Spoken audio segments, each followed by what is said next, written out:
Thanks for staying with us. The National Freedom Party is calling for political tolerance and stability in KwaZulu-Natal. It follows the murder of an IFP councillor in Nongoma, Nongoma, who was gunned down along the R618 from Mduba in northern KwaZulu-Natal on Wednesday. Our Scholar Transport was also caught in the crossfire, leading to the death of 2 learners. A task force has been set up to probe this incident. The NFP is warning that if nothing urgent is done to quell political tensions, the province might have the worst election since 1994. We're joined now by NFP Secretary-General Canaan Mdletshe to talk to us a little bit more about this. A very good afternoon. Good morning to you, rather. Thank you for your time. We understand that this is a conflict which, of course, speaks to a pressing challenge on the rise. What are your concerns as you witness this rise in killings? Good morning, Mpo, and good morning to the viewers at home. I think for us as the National Freedom Party, we must indicate from the onset that we are gravely concerned about these continued attacks and killings of politicians and councillors in KwaZulu-Natal, in particular in the area of Nongoma.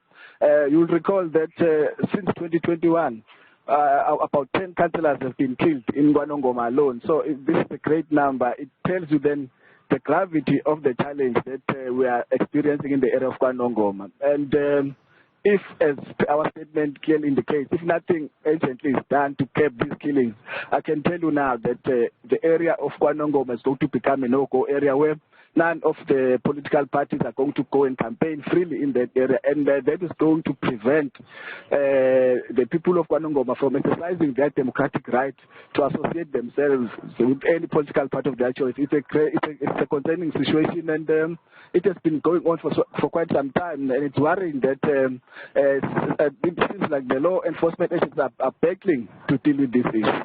Yeah.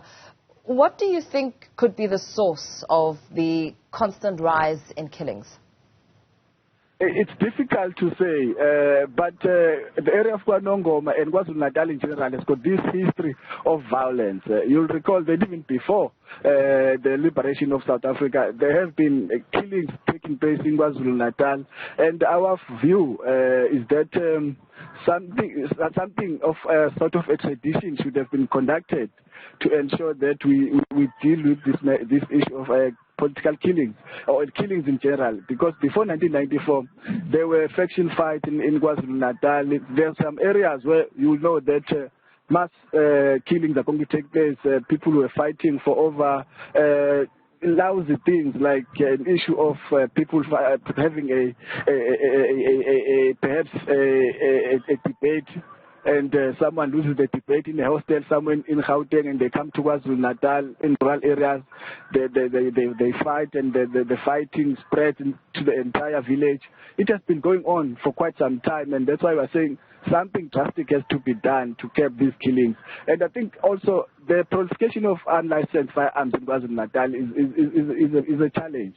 We have been calling on the police, in particular, to deploy a special team in KwaZulu-Natal and in areas that are known that killings of people has become a norm, saying that there are weapons that are in the wrong hands. We've got people in some areas in KwaZulu-Natal where carrying a firearm is just a norm. In fact, when we don't have a firearm in certain areas, you are not regarded as a real man. So those are some of the things that we as the NFP feel that they need to be attended to as a matter of urgency. Otherwise, we can kiss the forthcoming elections goodbye. How bad could it get should this matter continue to be ignored?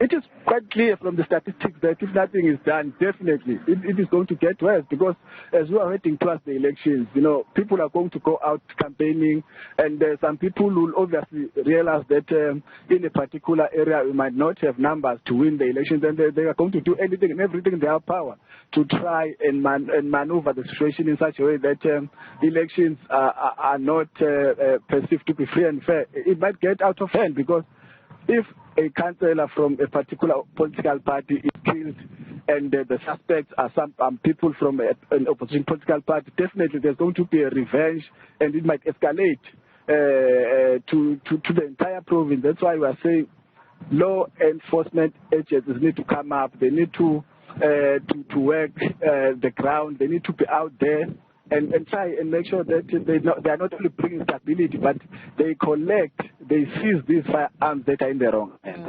What the IFP has suggested, I mean, in the wake of that tragedy on Wednesday, they are saying that it's high time police start looking for the masterminds of these political killings instead of just arresting hitmen. What would that, do you think that would be a viable solution? And if so, what is hindering police at the moment? Definitely, it might be a solution because we've got our councillors that were killed in Nongoma. There were people that were arrested, but they are not telling us who in fact hired them to go and assassinate our councillors. It's a growing trend in that area and in KwaZulu-Natal in general, where hired hitmen will go and kill people, but not disclose the people behind that. And I think that the IFP is quite correct in saying that the police can arrest as many perpetrators as possible, for as long as those people don't disclose the reasons why they are killing or who are the people who have sent them to go and kill our councillors. We are not going to solve this problem. How would you suggest, I read your press statement. You talk about how various political parties need to forge a united front against these attacks. In trying to implement this recommendation, what are you going to do about it? We will have to engage other political parties in KwaZulu-Natal, like your ANC, IFP, EFF, the DA. Although the DA is not much affected by this, but the mere fact that they are part of the political spectrum of the province, they must be included. So we are going to engage all these political parties. So can we, as political parties, as leaders in particular, make sure that the message that we send across to our members and to the public in general is the message of peace and unity. Because I think if we can do that, people will realize that we are, as political parties, concerned about what is happening and want to see an end to these killings. I think it's high time that as political parties we start singing from the same hymn book when it comes to the political killings in the province. Yeah, for sure. Thank you so much for speaking to us about this. Canaan Mdletshe, who is the Secretary-General of the NFP, calling all political parties in KwaZulu-Natal to forge a united front against the threats of stability in that province. We take you back